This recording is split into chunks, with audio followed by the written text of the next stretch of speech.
मैं आज फिर शंकराचार्य के एक श्लोक से अपनी बात प्रारंभ कर रहा हूं और यह श्लोक उनके जीवन का अंतिम श्लोक है। जब केदारनाथ के पीछे उनका देहावसान हुआ, उसमें उनका सिर अपने शिष्य हरि की गोदी में था और हरि अत्यंत भाव विवल हो रहा था। उनका गुरुदेव आप एक 32 वर्ष की अवस्था में 3200 वर्षों का काम कर दिया है। बहुत छोटी सी आयु में आप जा रहे हैं, ये हमारे लिए बहुत दुखदायक है। हम नहीं समझते कि हम क्या कर सकेंगे, क्या होगा। तब उन्होंने इस श्लोक की रचना की थी और यह श्लोक उनका एक अंतिम श्लोक था।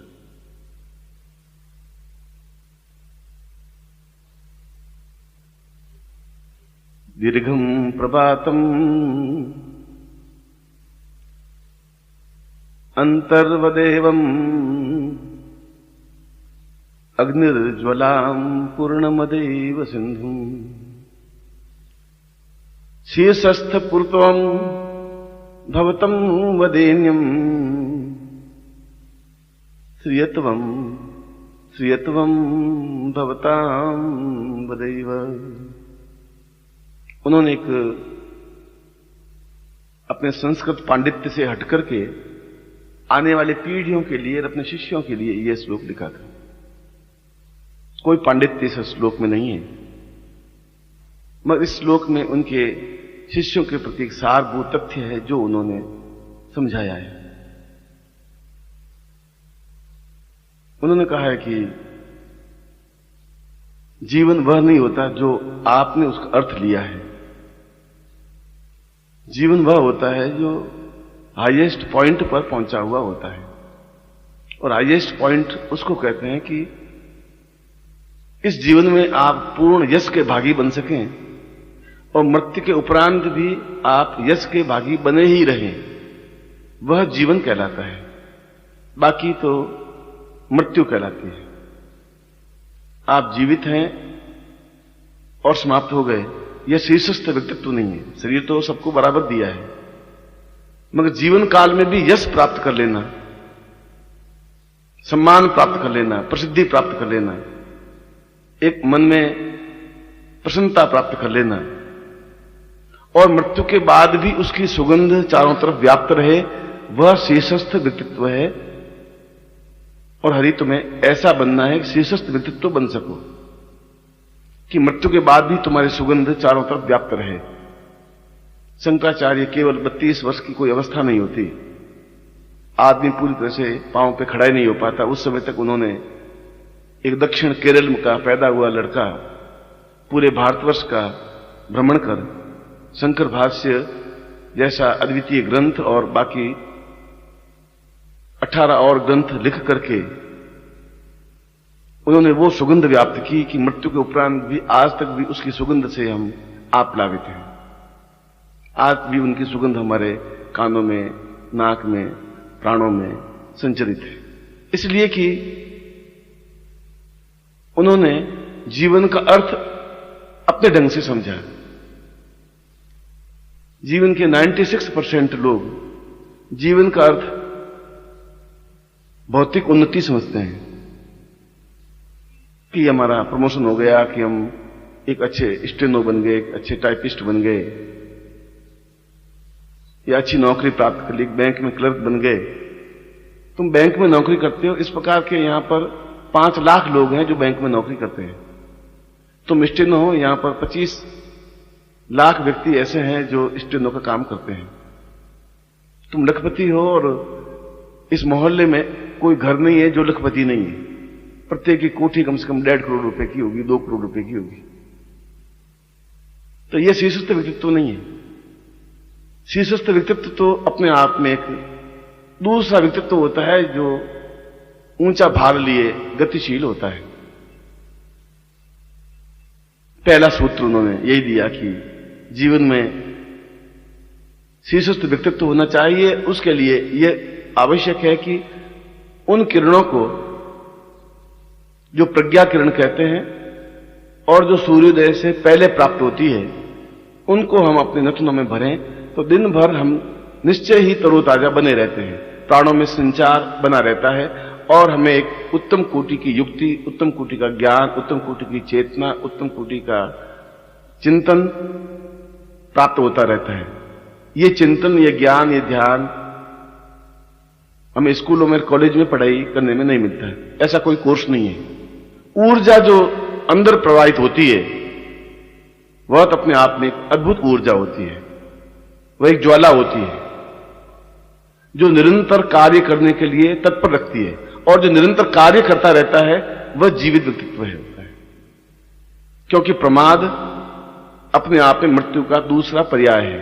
अंग्रेजी डिक्शनरी में भी प्रमाद का अर्थ मृत्यु है, और पाणिनि के संस्कृत के उस डिक्शनरी में भी प्रमाद का अर्थ मृत्यु है। प्रमाद का मतलब आलस्य, और जो आलस्य से युक्त है वह अपने आप में उतने समय के लिए मर जाता है।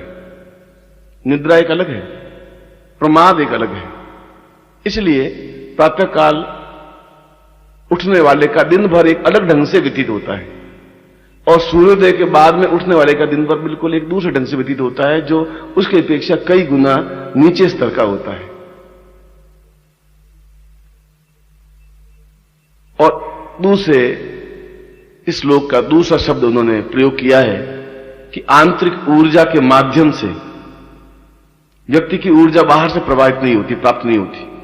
यह जो ऊर्जा मैं प्राप्त करने की बात कह रहा हूं, इस ऊर्जा के माध्यम से ही व्यक्ति में हिम्मत और चेतना, लगन और अध्यवसाय और अपने आप में पूर्ण रूप से समर्पित करने की कला आती है। और ऐसा व्यक्ति समाप्त नहीं होता। डेल कार्नेगी 88 वर्ष की अवस्था में लेखन कार्य को प्रारंभ किया, लिखना काम शुरू किया, और उन्होंने 5 या 6 किताबें लिखी और आज करोड़ों रुपए की बिकती है।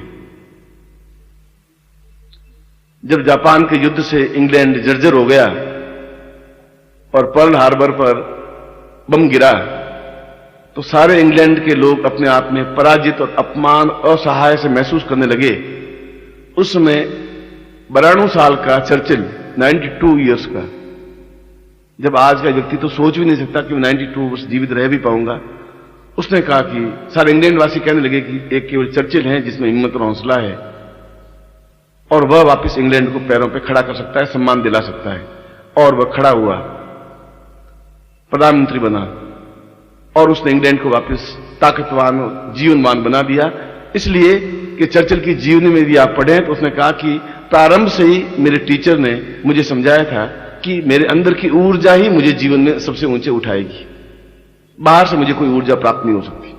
अंदर की ऊर्जा जीवन को श्रेष्ठता देती है। और आज यहां बैठा बैठा भी मैं चर्चिल का नाम भी याद कर रहा हूं, शंकराचार्य का नाम भी याद कर रहा हूं। अंग्रेजी फ्रांस का डिगॉल 90 साल का जब फ्रांस पर रूस ने आक्रमण किया, तब डिगॉल 90 साल का था और फ्रांस बुरी तरह से टूट चुका था, समाप्त हो चुका था। इधर ब्रिटेन ने उस पर आक्रमण कर दिया और डिगॉल उसमें भी एक सीना तान के खड़ा हो गया कि मैं फ्रांस को वापस जीवित करके दिखा दूंगा। आप कल्पना करिए, 90 साल का व्यक्ति, और वो वापस सीना ठोक के कहता कि मैं फ्रांस पूरे देश को जीवित करके दिखा दूंगा, जागृत करके दिखा दूंगा, और उसने करके दिखा दिया। आज फ्रांस 5 बड़ी हस्तियों में से एक हस्ती है और उसमें सबसे बड़ा योगदान डिगॉल का है। उनके सामने भी चुनौतियां आई होंगी, मगर उसमें एक आंतरिक ऊर्जा थी, एक आंतरिक चेतना थी, और यह आंतरिक चेतना व्यक्ति में स्वयं पैदा होती है। इसके लिए बाहर से कोई चिंगारी प्राप्त नहीं होती, वह तो एक अध्यवसाय से होती है, एक समझदार से होती है, एक कार्य करने की पद्धति से होती है, एक प्रमाद रहितता से होती है, आलस्य रहितता से होती है। शंकराचार्य ने कहा कि जीवन को शीर्षस्थ बनाने के लिए 12 सूत्र आवश्यक हैं और 12 सूत्र के माध्यम से एक लुहार का बेटा, बढ़ई का बेटा लिंकन राष्ट्रपति बन सकता है, जिसने जिंदगी में लकड़ियां छीली, जिसने सोचा भी नहीं होगा कि मैं खाट और चारपाई बनाने वाला व्यक्ति कभी राष्ट्रपति बन सकता हूं, और अमेरिका का सबसे पहला राष्ट्रपति बना और उसने दास प्रथा समाप्त की, क्योंकि उसमें वह एक चेतना थी, लगन थी, एक आग थी, एक काम करने की धुन थी, उसमें प्रमाद नहीं था। और शंकराचार्य ने दूसरी बात कही कि जीवन का श्रेष्ठतम समय या श्रेष्ठतम क्षण या देन वह होती है जब आप मुस्कुराते हैं। ये छोटी सी बात मेरे भी समझ में कई समय तक नहीं आई थी कि शंकराचार्य जैसे ने इस प्रकार के हल्के शब्द का प्रयोग क्यों किया।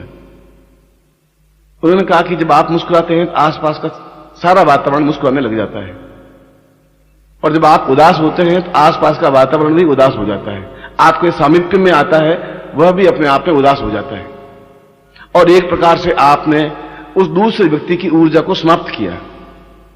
उसमें प्रसन्नता की जो लहर थी वो आपने समाप्त कर दी, क्योंकि आपके चेहरे पर प्रसन्नता नहीं थी, मुस्कुराहट नहीं थी, और मुस्कुराहट कहीं से खरीदी नहीं जा सकती। मुस्कुराहट ही अपने आप में आंतरिक ऊर्जा पैदा करती है, आंतरिक ऊर्जा ही अपने आप में मुस्कुराहट पैदा करती है। प्रतिक्षण मुस्कुराने वाला व्यक्ति मर ही नहीं सकता, संभव नहीं है, उसको आलस्य आ ही नहीं सकता। कुछ समय तक जरूर वह मुस्कुराना भूल जाता है, मगर धीरे धीरे अभ्यास करने पर वह प्रत्येक कार्य को और कठिन से कठिन कार्य को मुस्कुराहट के साथ में पूरा कर लेता है। जिसके ऊपर मुस्कुराहट है, जिसके पास मुस्कुराहट है, उसके पास असंभव जैसी कोई चीज होती ही नहीं। वह यह नहीं कह सकता कि यह नहीं हो सकता, क्योंकि उसमें अंदर अपने आप एक ऊर्जा पैदा होती है, वह ऊर्जा मुस्कुराहट के माध्यम से पैदा होती है। यदि आप में मुस्कुराहट और हंसी है तो यह मुस्कुराहट अपने आप में चेतना पैदा करती है। मैंने आपको एक उदाहरण दिया डेल कार्नेगी का। उसने किताब लिखी है हाउ टू विन से फ्रेंड्स एंड पीपल्स। ये आज की सही अर्थ में श्रीमद् भगवद गीता है। गीता का जो सार है उससे भी ज्यादा उत्तम कोटि की किताब वह है कि हम दूसरों को कैसे प्रभावित कर सकते हैं, how to win a friends, हम दूसरों को मित्र कैसे बना सकते हैं। उसने कहा कि दूसरों को मित्र बनाने की श्रेष्ठतम कला 2 बातों में छिपी हुई है। पहली बात कि आपके चेहरे पर प्रतिक्षण मुस्कुराहट है, चाहे अंदर से आप तकलीफ में हैं, तनाव से हैं, और ये तो आसपास के वातावरण में ये जहर घुला हुआ है ही। पर डेल कार्नेगी कह रहा है कि आपके पास क्या है, उस वातावरण में आप सांस लेकर के भी आपके पास अगर मुस्कुराहट है तो आप आसपास के 10 गज के एरिया को, वायुमंडल को आप बिल्कुल ऊर्जावान बना देते हैं। आपके संपर्क में आता है वह भी अपने आप में ऊर्जावान बन जाता है। उसने कहा कि यह दूसरों को प्रभावित करने की श्रेष्ठतम कला है। आप किसी मिलने जाएं और मरे हुए चेहरे से जाकर मिलें तो आपका आधा काम तो होगा ही नहीं, आप जो कहेंगे वो काम ही नहीं होगा। एक आप मुस्कुराहट के साथ जाएं, तकलीफ है, वेदना है, आपके पेट में तकलीफ है, आपके घाव लगा हुआ है, वह तो है ही, वह सहन करने की क्षमता है आप में, मगर उसका आपके चेहरे पर प्रभाव नहीं पड़ना चाहिए। वो उसने कहा कि दुनिया को जीत कैसे सकते हैं आप मुस्कुराहट के साथ आप बात करेंगे तो सामने वाला के वातावरण का भी अपने आप प्रफुल्लित वातावरण बनेगा, और उस प्रफुल्लित वातावरण में भी वो भी कहेगा आइए बैठिए, क्या बात है, कहां से आए आप, और आप मरे हुए कहेंगे कि तो वहां से आया हूं और ये मेरी एप्लीकेशन है। उसने कहा ठीक ठीक एप्लीकेशन रख के चले जाओ, बाद में देख लेंगे। वह ऊर्जावान व्यक्ति नहीं बना। आपकी मुस्कुराहट आपको तो तरोताजा रखती ही है, आप बीमार नहीं बन सकते, आसपास के लोगों को भी ऊर्जावान बनाए रखती है। यह जीवन का एक दूसरा सूत्र है। ये दोनों सूत्र मैं आपको बता रहा हूं, ये दोनों सूत्र केवल एक शब्द नहीं है, ये पूरे जीवन के चैप्टर हैं। ये जो 12 सूत्र दिए शंकराचार्य ने, ये पूरे जीवन का एक अध्याय है, पूरे जीवन समेटा हुआ। और उसी में से कुछ सूत्र लेकर के डेल कार्नेगी ने किताब लिखी, और आज वह 80 करोड़ बिक चुकी है। कभी उस किताब को मैं सोचता हूं लाइब्रेरी में आए और आप प्रत्येक के पास में किताब रहे और आप पढ़ें कि आप उस किताब को पढ़ करके ऊर्जावान बन जाते हैं। उसमें व्यक्तियों को आकर्षित कैसे किया जाता है, समूह कैसे किया जाता है, आपके चेहरे पर आकर्षण कैसे आ सकता है, आपके चेहरे पर समूह कैसे आ सकता है, और आप किसी को भी अपने गिरफ्त में कैसे ले सकते हैं। उसने कहा एकमात्र सूत्र निश्चल मुस्कुराहट है, एक नकली मुस्कुराहट नहीं है। हरदम आप मुस्कुराते हुए रहें और मुस्कुराते हुए बातचीत करें। सामने वाले अपने आप में प्रभावित होगा ही। आपका उदास चेहरा आपको डुबाता है, आसपास के वातावरण को भी डुबो देता है। और तीसरा, शंकराचार्य ने कहा कि जीवन के केवल दो धुरियां हैं, एक धुरी आलोचना है, एक धुरी प्रशंसा है, तीसरा कोई शब्द दुनिया में है ही नहीं। आपके पास दो ही चीजें हैं, या आप दूसरों की गलतियां निकालने वाले हैं और या आप दूसरों की प्रशंसा करने वाले हैं। यह आपकी ऊर्जा या आपकी चेतना आपको इस बात के लिए बाध्य करेगी कि आप क्या करते हैं। एक व्यक्ति दूसरों में कमियां ही कमियां ढूंढता रहता है, इसमें गलती क्या है, इसमें गलती क्या है, इसको डाउन कैसे करें, इसको परास्त कैसे करें, किस ढंग से इसको हम डाउनफॉल कर दें। एक व्यक्ति वैसा सोचता रहता है और ऐसा व्यक्ति स्वयं दुखी होता है, दूसरों को भी दुखी कर लेता है।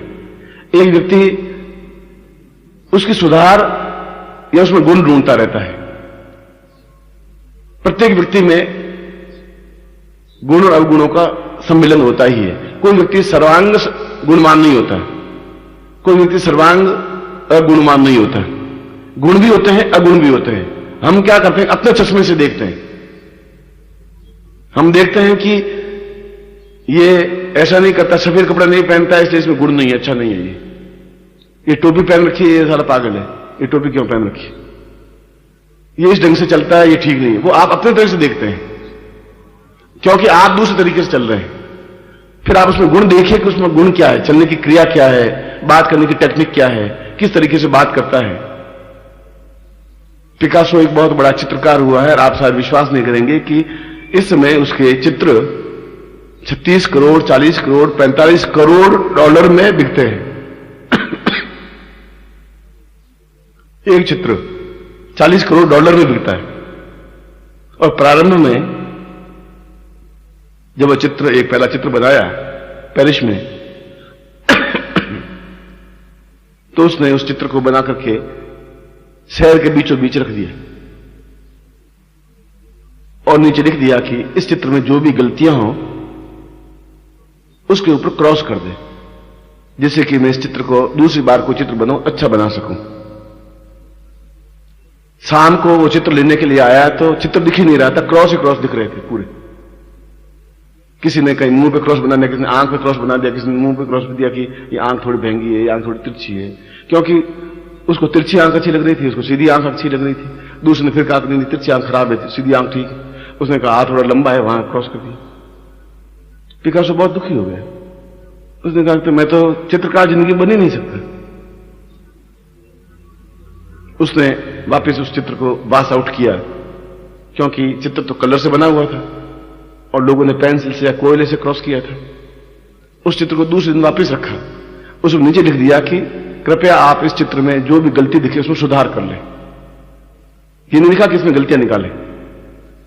दूसरे लिखा उससे भी बड़ा चित्र का अच्छा चित्र, किसी ने उसको होठों को थोड़ा ठीक कर दिया, किसी ने उसकी आंख को ठीक कर दिया, और वह चित्र सुबह जो पिकासो ने बनाया था उससे बेटर चित्र बन गया। अब आदमी को आप किस प्रकार से लेते हैं, अगर उसको ये प्रेरित करते हैं कि आप गलतियां निकालें तो आदमी गलतियां निकालने लग जाते हैं। आप मुझ में गलतियां निकालना चाहें तो आप 200 गलतियां निकाल सकते हैं, मगर मुझ में 10 गुण होंगे ही होंगे। आप में प्रत्येक में क्या गुण है वो आपको भी ज्ञान नहीं है। दूसरा आपको बता सकता है तुम्हें ये गुण है, तुम ऐसा कर सकते हो, और वो हिम्मत के साथ में वो ऐसा कर सकता है, कर लेता है। मैं कह रहा हूं 90 साल का चर्चिल, 92 साल का चर्चिल इंग्लैंड को संभाल सकता है। 90 साल का व्यक्ति डगाल अपने आप में फ्रांस को वापस खड़ा कर सकता है। एक टांग टूटी हुई एहलूवालिया जो सैनिक था, मेजर जनरल था, और उसने निश्चय किया कि मैं हिमालय की सर्वोच्च चोटी पर पहुंचूंगा। लोगों ने खिल्ली उड़ाई, तुम एक टांग टूटी हुई लकड़ी की, तुम एवरेस्ट की चोटी पर पहुंचने की सोच रहे हो, पागल हो, दिमाग खराब तुम्हारा। उसने कहा दिमाग खराब है ही नहीं, मेरे अंदर ऊर्जा है और मैं निश्चित रूप से पहुंच के दिखा दूंगा आपको। और उसने एक टांग के सहारे ठेठ ऊपर एवरेस्ट की चोटी पर पहुंच गया। आज भी अहलूवालिया जिंदा है। मीर सेन केवल 12 साल के थे और उसने कहा कि मैं इंग्लिश चैनल को पार करूंगा तैर करके, और सबसे कठिन है इंग्लिश चैनल पार करना। लोगों ने कहा कि तुम, उसके बाप को कहा कि पागल है और तुम थोड़ा समझाओ। लड़के ने कहा कि मुझे मालूम है कि मुझे में क्या क्षमता है। बाप ने भी कहा कि मैं अपने बेटे की ऊर्जा समझता हूं, अगर मैं फेंकूंगा नहीं समुद्र में तो तैरना सीखेगा भी क्या अपने आप में ऊंचा उठेगा, लोगों के होठों पर नाम क्या बनेगा और उच्च कोटि का बनेगा कैसे। फिर इसमें गुण है ही, मुझे मालूम है, आई नो।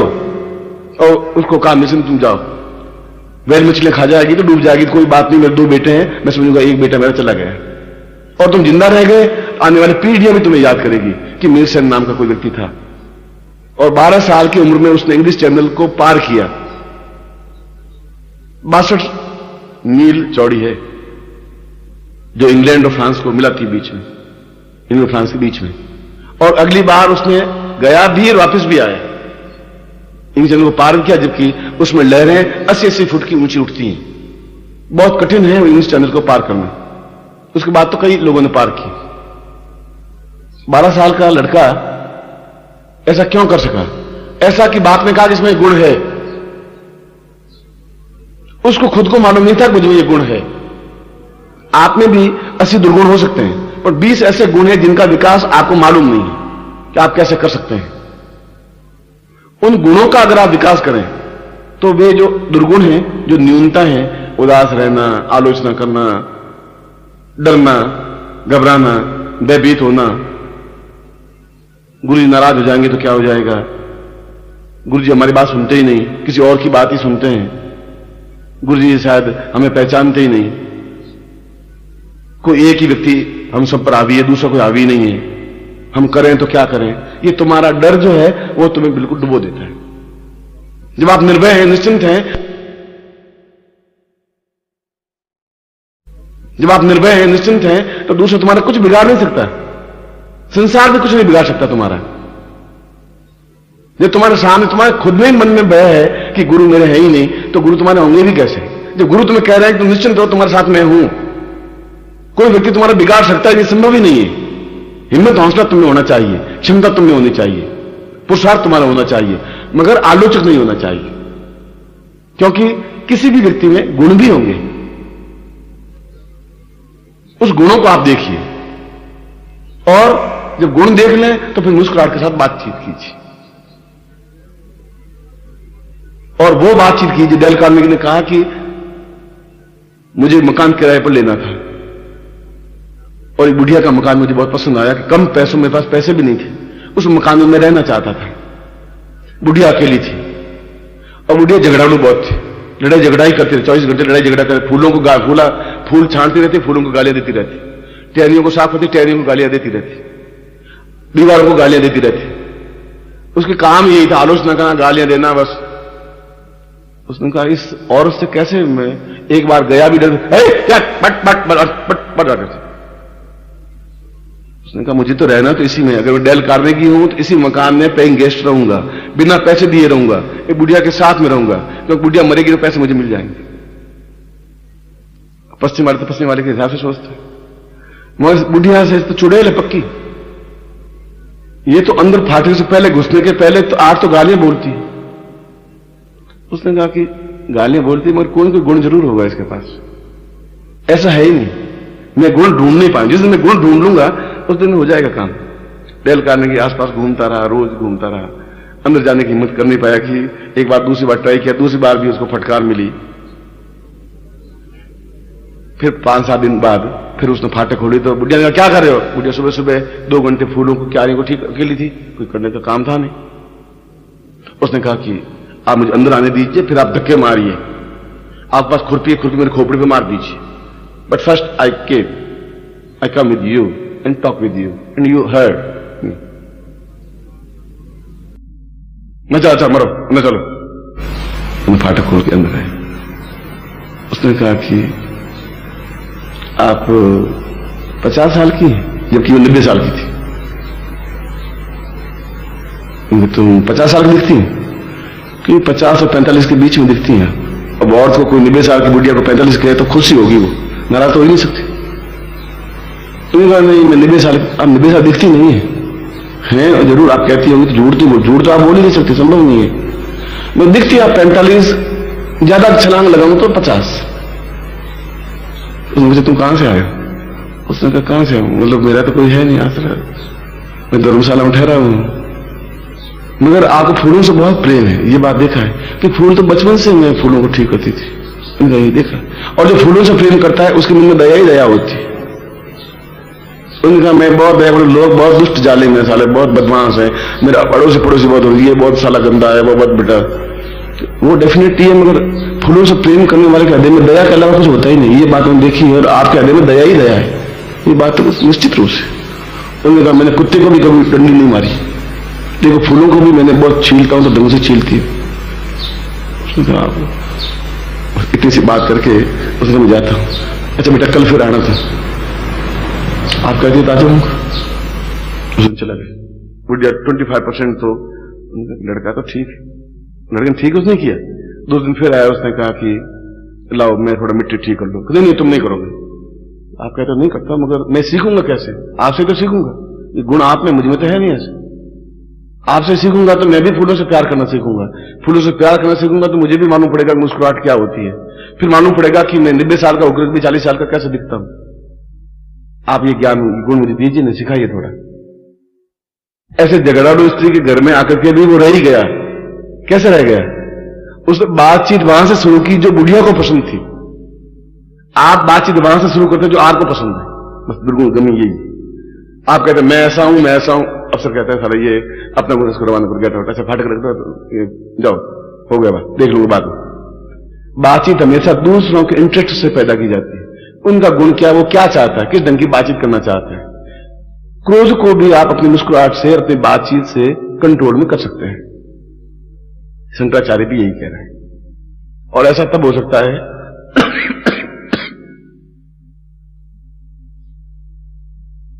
जब आप निर्भय होते। चौथा, शंकराचार्य ने 12 सूत्र दिए थे। पहला सूत्र प्रातःकाल जल्दी उठने की क्रिया, इसलिए नहीं कि आप जल्दी उठें, मगर वास्तव में आप कभी 10 बजे उठ करके देखें। एक दिन टेस्ट वो करें, एक दिन टेस्ट वो करेंगे, आप 5 बजे उठ के देखें, देखिए दिन पर आपका कैसा बीता, वो दिन कैसा बीता, आपको टेस्ट करके देख लें। क्योंकि वो ऊर्जा जो व्याप्त होती है वो 24 घंटे आपको संचरित करती रहती है। सांस लेने की क्रिया अलग है, ऊर्जा बिल्कुल एक अलग चीज है। ऊर्जाहीन व्यक्ति 95% है, जिसमें ऊर्जा नहीं है, जिस हिम्मत नहीं है, हौसला नहीं है, काम करने की धुन नहीं है, लगन नहीं है, प्रमाद है, तो जीवन को भार समझते हैं। 5% व्यक्तित्व तो ऐसे होते हैं जो ऊर्जावान होते हैं, जो कहते हैं मैं कर सकता हूं। एलू वाले कह सकता है कि मैं एक टांग के सहारे एवरेस्ट पर पहुंच सकता हूं। नीलसन कह सकता है 12 साल की उम्र में मैं चिंगली चैनल पार कर दूंगा। सचिन कह सकता है कि मुझे हिम्मत है, 90 साल का हूं तो जवान हूं, मैं इंग्लैंड को अपने आप पे खड़ा कर दूंगा। ये सब सूत्र हमारे सामने है।